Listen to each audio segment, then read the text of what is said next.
Welcome to the Elevate Effect, the official podcast of Cedar Hill, Texas. I am your host, Mayor Stephen Mason.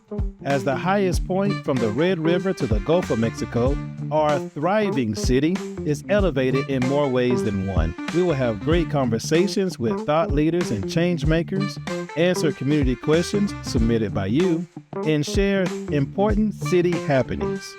Now, we are live from the Poetic Justice Studio at the Trevena Hickman Library in 3, 2, 1.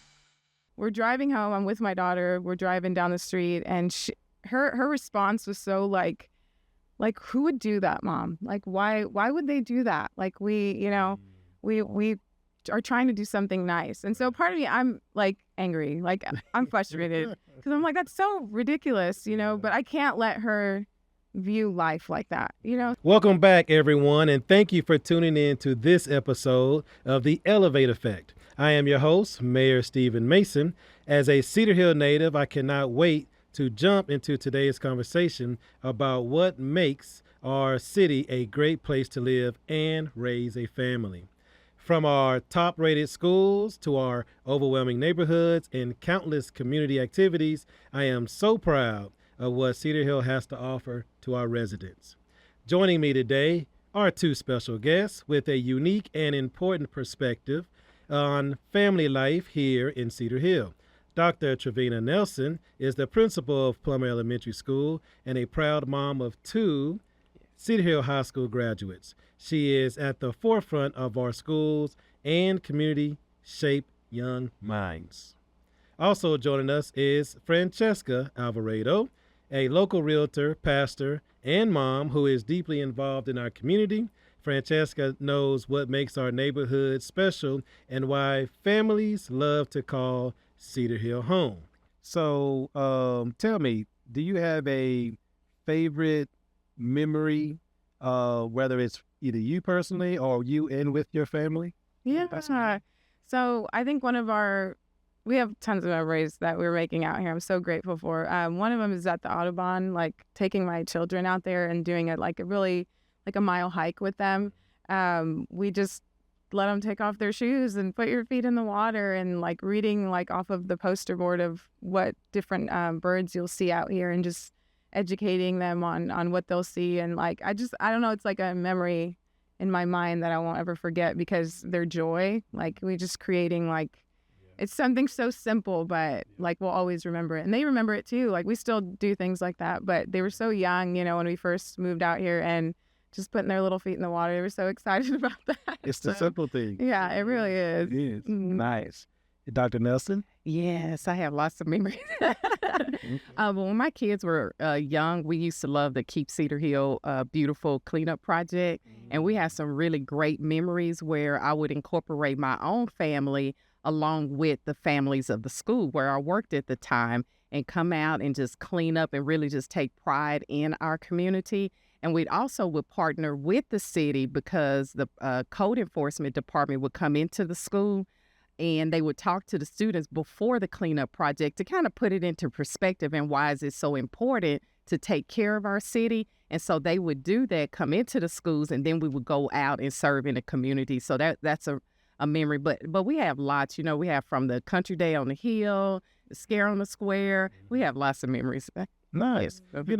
That's one thing about Cedar Hill. We don't know a stranger. I got involved with Cedar Hill because of community engagements, just wanting to give it back. I didn't really want it to be just a natural organic servant. It was really I just want to be a part, just contribute. And that's how I got involved. So it's good to hear about your story as well. So Dr. Nelson, I don't know if you remember. Do you remember how we first met? I mean, I have a version, but yes, but no, not particularly. I don't. So I think we first met. Your office called me as mayor to come to your school when you was principal at Waterford Oaks to come to Career Day. Yes. And when I came to your school, I didn't just come in the classroom and talk to the youth. I visited with you. You gave me a tour of your campus. You actually was doing robotics at that time, which was new to this the scholastics within the school district. And I believe you can only do robotics at your campus at that time. Yes. So does that memory ring a bell? Yes, it does. I remember. Right. Yes, you're right. So now you are a principal at Plummer Elementary. Yes. And what initially inspired you to consider to choose a career in education? Oh, wow. I think it was always in me, just from a young child. When I look back on it, it was always in me, and I just took the long way around to get to it. But once that calling is there, you can't deny it, and so I've always taught in some form or fashion in whatever I did. And I just woke up one morning and I said, I'm doing it. And I started my career in Cedar Hill in 2006. It is the only district I've worked in, and I'm very proud to be an employee in Cedar Hill. Wow. Yes. Wow. Mm-hmm. So, I don't know if you knew that my mom was in the district. I do, yes. Did you? Okay. Yeah. So I do remember her. She didn't start her career here in Cedar Hill, but she has been in the district for more than 20 plus years. She just recently, took her career someplace else. But, my mom, Miss Mason, she was, I think she started out in Plummer, actually. Okay. Yeah. Then she spent a lot of her time at Lake Ridge Elementary. So, but good. I didn't know if you knew my mom. Okay. And yes, I do. And I do, now that you brought it up, I do remember you being there. And, you as well as other people who work for the city have always partnered with us in the schools. I can remember when we opened up Collegiate Prep Elementary, and we called on the city to help us with the mapping of our families, because we would actually go out and knock doors and welcome our families at the beginning of the school year. We did that at Collegiate Prep as well as at Waterford Oaks.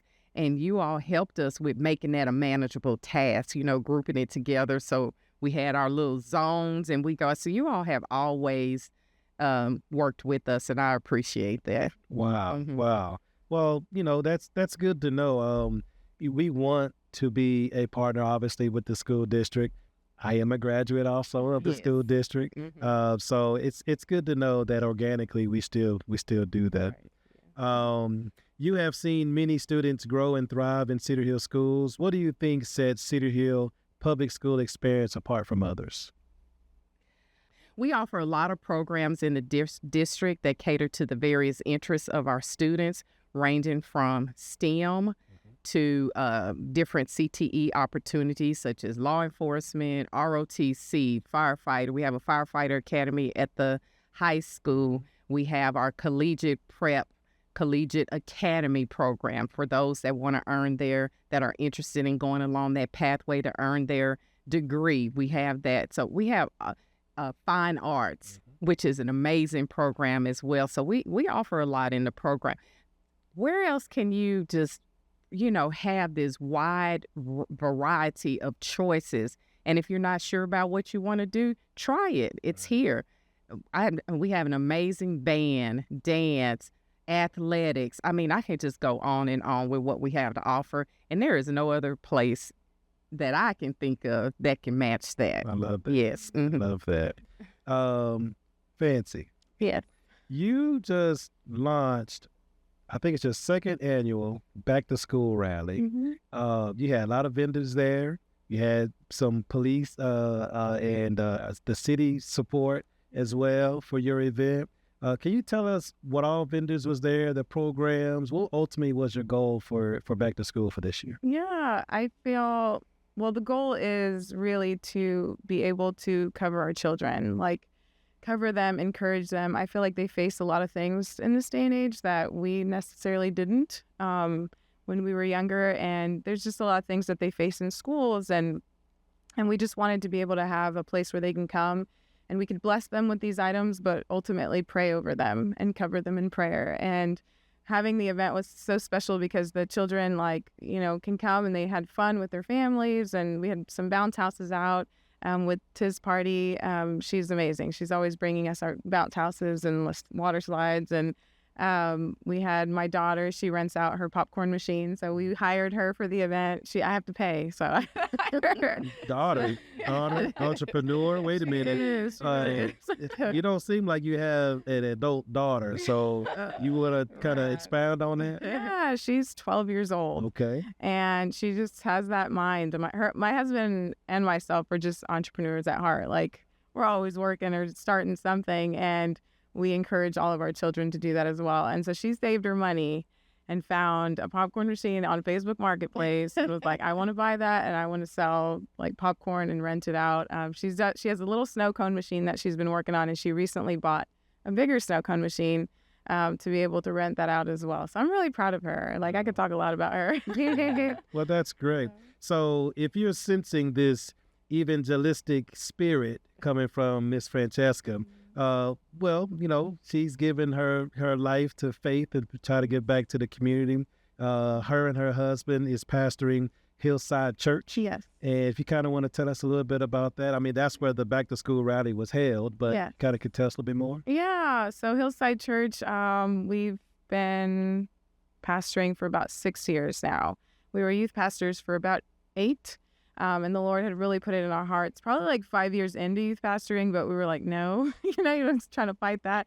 But like you said that earlier, when it's in you, like you can't help it, you know? And so the Lord really pushed us to step out in faith and do that. And so we started out of our house. Like, we were just met in our living room and like slowly would like invite people and come and hang out with us and talk about the word with us. And then COVID hits. And so we can't meet in the house anymore. So the Lord really put in my heart, like, I want you to set up in your driveway.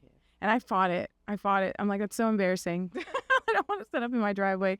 And I recently learned how to play keys. So I'm like, all right, I'll just play what I know, and just started singing. And we would see people come outside, and I would see windows open, like, just to listen. And it was so encouraging, like, to just like get to know our neighbors a little bit more and have that, like, we can't be close, but we can like sit here and just like hear the word together and encourage and just play some music. And it was really, I feel like that moment was just incredible because it helped me get to know some people. And even when we felt comfortable to get together, those people would come over and like hang out, and like we've done like movie nights in our yard and stuff. So wow. Yeah. So yes, Hillside Church is a blessing. And from there, a neighbor started coming and was like, I know Chamber of Commerce I think they would let you rent out their place. And so we talked with them, and they're amazing. They let us rent out for I think we were there for about 6 months. And then we drove past Calvary Methodist, and they meet at 10 a.m. in the mornings. They were outside, and we were like, we need a place. We need a bigger place. We're growing. Chamber's amazing, but we don't fit in there. People were standing outside on the hallways, and they were like, you know what? We've been homeless before. We would love for you to rent out from us and hang out here with us. So we've been at Calvary's location for over a year now, 2 years, and they have been wonderful. And so we meet at 3 p.m. on Sundays. Okay. And then our midweek, we just kind of meet up. We have different life groups. So we'll meet at Panera Bread, or we just go online. We've Tuesday, Wednesday, Thursdays, where someone's getting together somewhere to just grow in the word together. So yeah. Beautiful.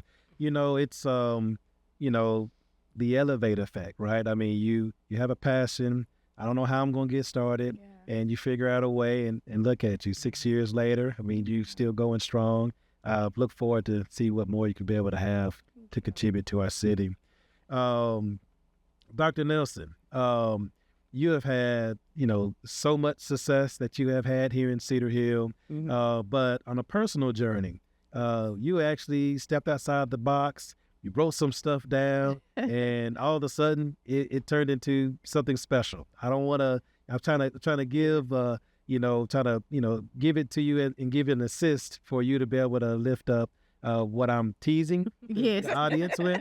But you wrote some stuff down, and what happened with those words? Yes, I turned it into a book. Okay. And the name of my book is The Heart, Hands, and Harmony of a Teacher.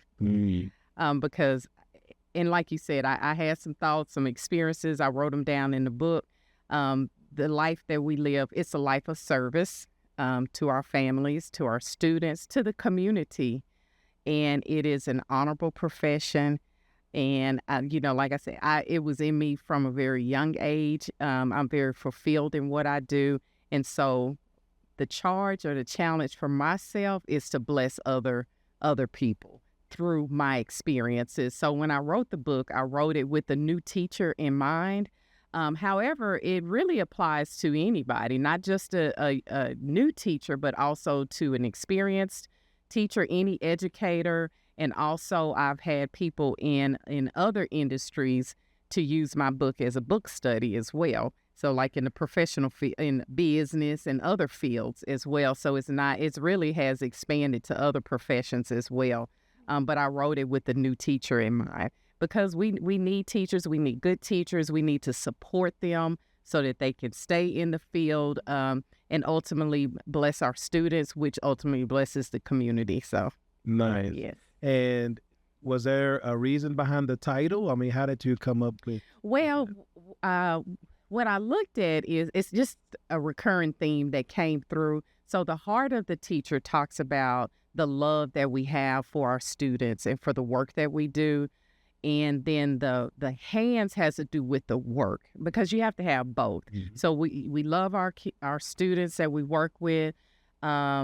We love what we do, but at the same time, we know that there's a craft to it, mm-hmm. To do it well.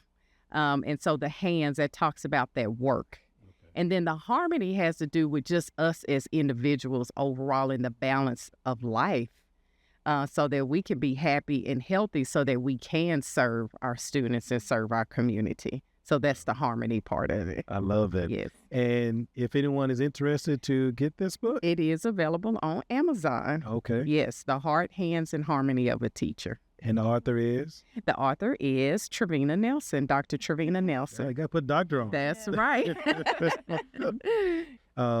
Fancy, as someone who is deeply involved in our community, how do you see the support and kindness in Cedar Hill impacting families? That's a really great question. So I do have a story to answer that question because it will be forever in my memory, my heart. We were doing a Bible study at home with my children about Jesus feeding the 5,000. So I don't know if y'all know that story, but he's preaching to the masses, right? And the disciples come up to him and he's like, these people are getting hungry. Like, let's send them home. Like they need to eat. And Jesus is like, you feed them. He's like, what do you have? And they say, well, we have these fish and loaves. And he prays, he breaks it, and he's able to feed the people. Like the baskets just never go empty. And so we challenge our children, like, what can we do? Like, what can we do to when we read this, what do you feel like the Lord's putting in your heart to do? And so we went through our pantry. We had like canned goods, like, y'all know everybody has canned goods. You don't use half the canned goods in your pantry. So we pull from that, and we have this cart that you could roll, this rolling cart. So we stuck canned goods on there. We put it outside with the sign that says, take what you need, leave what you can. And so we would like roll it out there in the evening and like in the morning, or roll it out in the morning and then bring it in the evening. And over time, people were like putting stuff out. Like I'd go out there and there was like diapers on there, or like formula, and like things, it would just change, cereal. And so little by little we'd add to it, and we'd add like an umbrella, and we'd still wheel it in and out. And one morning I come outside and I don't see it. And I'm like, where's the cart? So I call my husband, and I'm just like, did you not wheel the cart out? Like, and he's like, I did. And I'm like, oh my gosh, I think someone stole it. Like, who would steal a cart, So I wouldn't recommend this, but I was with my daughter and the garbage van passed by. So I'm like, we're going to go ask them if they took our blessing cart, And so I wait till he stops and I ask him, and he's like, no, ma'am, I don't even know what you're talking about. So we're driving home. I'm with my daughter. We're driving down the street, and her response was so like, who would do that, Mom? Like, why would they do that? Like, we are trying to do something nice. And so part of me, I'm like angry, like I'm frustrated because I'm like, that's so ridiculous, but I can't let her view life like that, So I look at her and I'm like, you know what? Yeah, some people do evil things. Like they're just mean, but that should never keep us from doing good, like ever. So let's just rebuild. We'll just start again. No big deal. So this time we'll have the community help. So I posted on Nextdoor app. I posted on Facebook, and like someone catches wind and like tells Channel 11 and they like come and interview us. So we're on the news at this point. And, you know, when that airs on the news, people just start sending money, and like we get like over $1,000, and we're like, okay, we'll take it and build something more secure on the fence. So we secure it there, and we do it, you know, and at this point we have tons of food. Like we had so many donations. I had to like put everything in my garage to like, okay, well, if that goes down, we'll just keep refilling. The blessing box is what we call it. And so around this time, I get emotional telling this story, so forgive me, but it was like January 2021, and the storm hits, right? So like, I know my neighbors at this point. I know like my neighbor's mom, who has to be on oxygen and needs power, needs comfort, needs the heat, and she's in her house like cold, and just knowing like some of my neighbor situations and not having power during that time. So no one can drive anywhere, no one can go anywhere. And I go out to the blessing box, and I have to take a picture of this because there were footprints coming from every direction to the blessing box. And I just like broke, because a part of me is like, the scripture that me and my kids and my husband like read together came alive, you know, through that blessing box. Like all we had were these 2 fish and loaves, you know, all we had were these canned goods. There's always and it was always enough. And the blessing box to this day has never gone empty.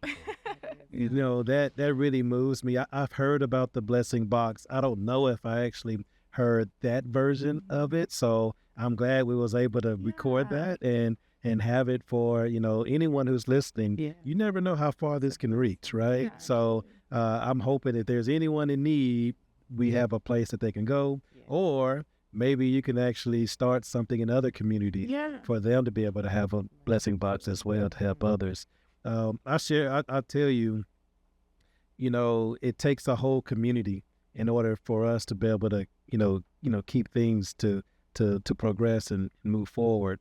I'm gonna use that same January 2021. You know, here I am, you know, in my first term as mayor. We got to freeze. The whole state is literally frozen over. We have, you know, in and out of electricity from different people. But I'm going to tell you, from the mayor's office, I have had so many neighbors to check on other neighbors in their neighborhood, bring them into their house to be able to make sure that they're warm, had food, call our fire department if we need to drive on this ice to go and pick them up. We know we had warming stations in Cedar Hill. So, you know, it just goes to show how we're working together as a team. Yeah. You know, even though we're not communicating, you know, we're not on the phone and talking about what each others are doing, but it's so beautiful to know, you know, how our community can be able to come together and flourish, Yeah. you know, in a safe, clean environment. So anyway, that's a beautiful story. So thanks for sharing that. So I just heard a report that the school district is actually employed by 96%. Which tells me that this is a place that either has high morale or a fun place to work. It is. And, you know, it's life. So we have our ups and downs. We're like a family. You know, not every day is the best day, but we bounce back from it, because at the end of the day, I mean, we have each other, and we're there for a common goal, and that is for our students. Yeah. And then when our students are successful and we're successful, then the community is successful. So we're all in it together. That is absolutely correct. We're so proud of our school district. We did just have something that came up on the news. Our Congresswoman, Jasmine Crockett, you know, she came to Cedar Hill press conference. She was able to get a grant for the school district for $1.9 million. Are you familiar with that I heard grant? about that. Okay. Yes, Do you know what the grant is about? I don't. Okay. Tell me. Sure, yeah. Well, our Congresswoman has partnered with a different division within the federal government, but essentially they are replacing 10 buses. And those buses that we have in stock is going to be able to be replaced by electric vehicles. So electric buses, full-size buses, is going to be driving on the streets of Cedar Hill. So it's more of an eco-friendly, sustainable project. and $1.9 million reimbursable grant will be going towards Cedar Hill ISD. I think it's one of the first rollouts that the federal government is doing right now. That's awesome. That is very awesome. That is awesome. So again, I want to share great things that's going on in our community. So, please get the word out, and it's good for the kids, but also the community to be aware of what's going on. So Fancy, you had, as I mentioned, a great back to school event. To my understanding, and I heard this in third person, but whenever you did the back to school event, you had a certain amount of backpacks. You had a vision, but it's my understanding you had more vendors than what you originally had predicted. And it's my understanding because you have such a great following. So do you want to share your different platforms or how people can follow you or to do business with you, or also if you have a website for your church? Yeah, we do have a website, myhillside.org. Facebook is probably where you'll get a lot of info and like dates or things that are coming up. Give me the church address again. The church address? myhillside.org. Myhillside.org. Okay. Yes. So you can see our address there too. We meet at 624 West Parkerville Road, which is Calvary Methodist Building. And but on Facebook, you can see a lot of like our events that are coming up and things like that. Well, I appreciate, again, you giving us some of your time with us here today. I am really inspired by the stories that you both shared about your family life here in our city. For me, a highlight of living here is watching my own kids learn and thrive in the community, just as I did when I was their age growing up here in Cedar Hill. Thank you for joining me today. I've enjoyed this conversation. Give the episode a thumbs up and a like, and let me know of what some of your favorite Cedar Hill events are about in the comments below. We are always looking for ways to strengthen our Cedar Hill community. One great way is to get involved by joining local organizations. Here in Cedar Hill, we have several fantastic groups that make a real difference. Two that I would like to highlight today are All Pro Dads and Friends of the Tri-City Animal Shelter. All Pro Dads focuses on building strong families and creating positive experiences for fathers and their kids. It is a wonderful way to connect with other parents and support the growth of our next generation. Friends of the Tri-City Animal Shelter is dedicated to supporting our local animal shelter, helping with everything from fundraising to volunteer work. If you are passionate about animals and want to make an impact, this is the group for you. For a full list of community organizations and how to get involved, visit the link in the show description. Now we got some questions from our audience that I am excited to answer. First question: what kinds of activities or programs does Cedar Hill offer for seniors to help them stay active and engaged in the community? Well, we do have a senior center here in Cedar Hill. We also have a very active senior community that attends our recreation center. The top three activities that I could think of just off the top of my head, the seniors regularly play bingo. They do cheer volleyball at the rec center, and also they have a pickleball activity at the recreation center. So please get engaged, get involved. Our seniors are very active here in Cedar Hill. Next question is, do you have a favorite park or outdoor spot in Cedar Hill where you go to unwind? Well, obviously, it's no secret that the Trevena Hickman Library is a iconic building, but I truly love the signature park and trail here at the library. So you may see me, walking, jogging the trails, but that is a moment that I do actually go out and unwind. So thank you again for your questions. Look forward to hearing more from you. And please don't be shy. Send in your questions. I love to engage and answer. I'll be ending each episode with a reminder to encourage our community to build wealth for our families and future generations. Remember, the art is not about making money, but in keeping it. Save and invest wisely. Create generational wealth. Thanks again for tuning in to the Elevate Effect, where we are raising the bar on community connections and innovation here in Cedar Hill. See you next time for more inspiring conversations and city happenings. Thank you.